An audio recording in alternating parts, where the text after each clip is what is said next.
Everyone thinks developers tear down old buildings because they're worthless. They're wrong. The real money is in what's already there. Here's the setup. Across America, you've got thousands of vacant factories, warehouses, and office towers. They're structurally sound. The bones are good, but they were built for a world that doesn't exist anymore. So what changed? Why are developers suddenly pouring millions into converting these shells into lofts and apartments instead of demolishing them?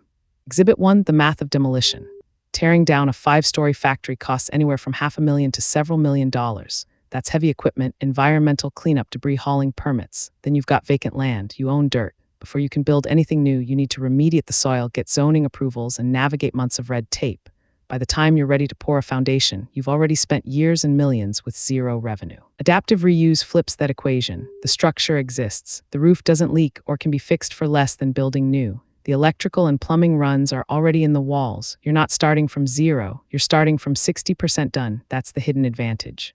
Exhibit 2, the housing shortage is real. In most major cities, demand for apartments far outpaces supply. Rents climb. Developers need units fast. Adaptive reuse delivers occupied housing in 3 to 4 years instead of 6 or 7. That's years earlier you're collecting rent. The faster you cash flow, the faster you can refinance and move capital to the next project. Exhibit 3, and this is the kicker, tax incentives.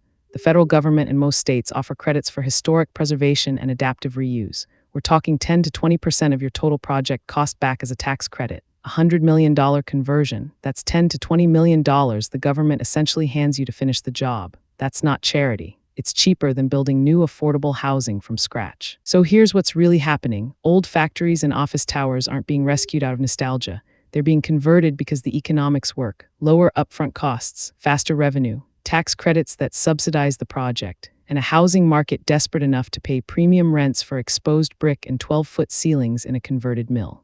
The irony, these buildings were abandoned because the old economy, manufacturing, corporate offices moved elsewhere. Now they're valuable again because the new economy, people wanting to live in walkable neighborhoods near jobs and culture, demands housing in dense urban cores. The building didn't change, the city did.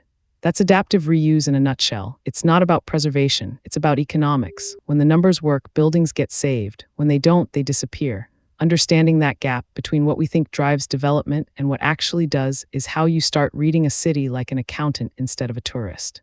This video is for educational and informational purposes only and is not financial advice. Always do your own research. Subscribe for weekly breakdowns of the hidden economics reshaping where and how we live. This video is for educational and informational purposes only and is not financial advice. Always do your own research.